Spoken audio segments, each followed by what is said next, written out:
Assalamualaikum warahmatullahi wabarakatuh. Perkenalkan, saya Dina Alivia Rahmayanti dengan NPM 2451146. Pada video kali ini, saya akan membahas salah satu kasus nyata yang menarik, yaitu tentang perkawinan beda agama berdasarkan putusan Pengadilan Negeri Surabaya nomor 916 PDT-P 2022 Pengadilan Negeri Surabaya pada tanggal 26 April 2022. Dalam kasus ini terdapat dua orang pemohon, yaitu Rizal Adikara dan Eka Dibora Sidauruk. Mereka adalah pasangan yang ingin menikah namun memiliki agama yang berbeda. Karena aturan di Indonesia tidak mengatur secara langsung tentang perkawinan beda agama, mereka mengajukan permohonan ke Pengadilan Negeri Surabaya. Permohonannya adalah agar mereka diizinkan menikah secara hukum sipil dan dicatat secara resmi oleh kantor catatan sipil.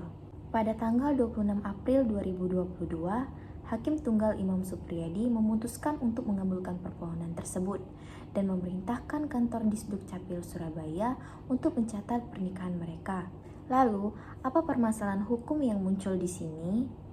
Permasalahannya adalah apakah dua orang yang berbeda agama bisa menikah secara sah dan dicatat oleh negara?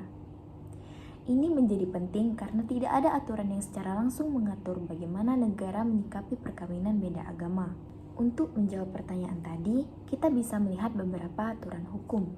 Pasal 2 ayat 1 Undang-Undang Perkawinan Nomor 1 Tahun 1974 menyebutkan bahwa perkawinan dianggap sah jika dilakukan menurut hukum masing-masing agama.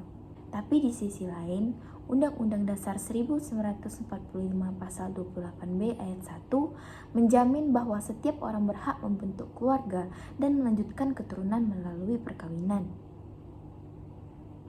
Selain itu, hukum juga memberikan kebebasan beragama dan tidak boleh ada paksaan untuk pindah agama hanya karena ingin menikah. Jadi di sini ada benturan antara norma agama dan hak konstitusional warga negara.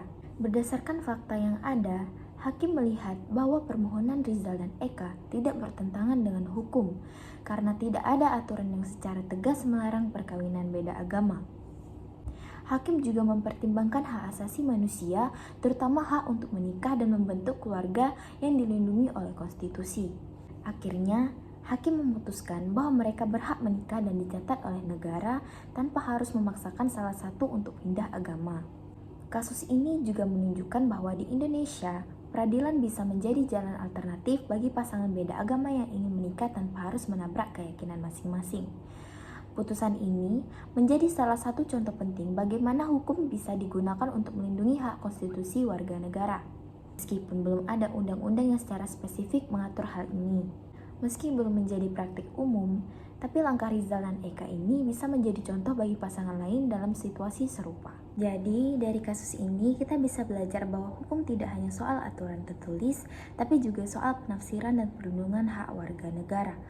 Meskipun hukum belum sempurna, namun pengadilan dapat memberi solusi terhadap situasi yang rumit seperti perkawinan beda agama. Sekian penjelasan dari saya mengenai putusan nomor 916 PDT-P 2022 Pengadilan Negeri Surabaya.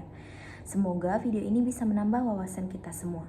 Terima kasih yang sudah menonton. Wassalamualaikum warahmatullahi wabarakatuh.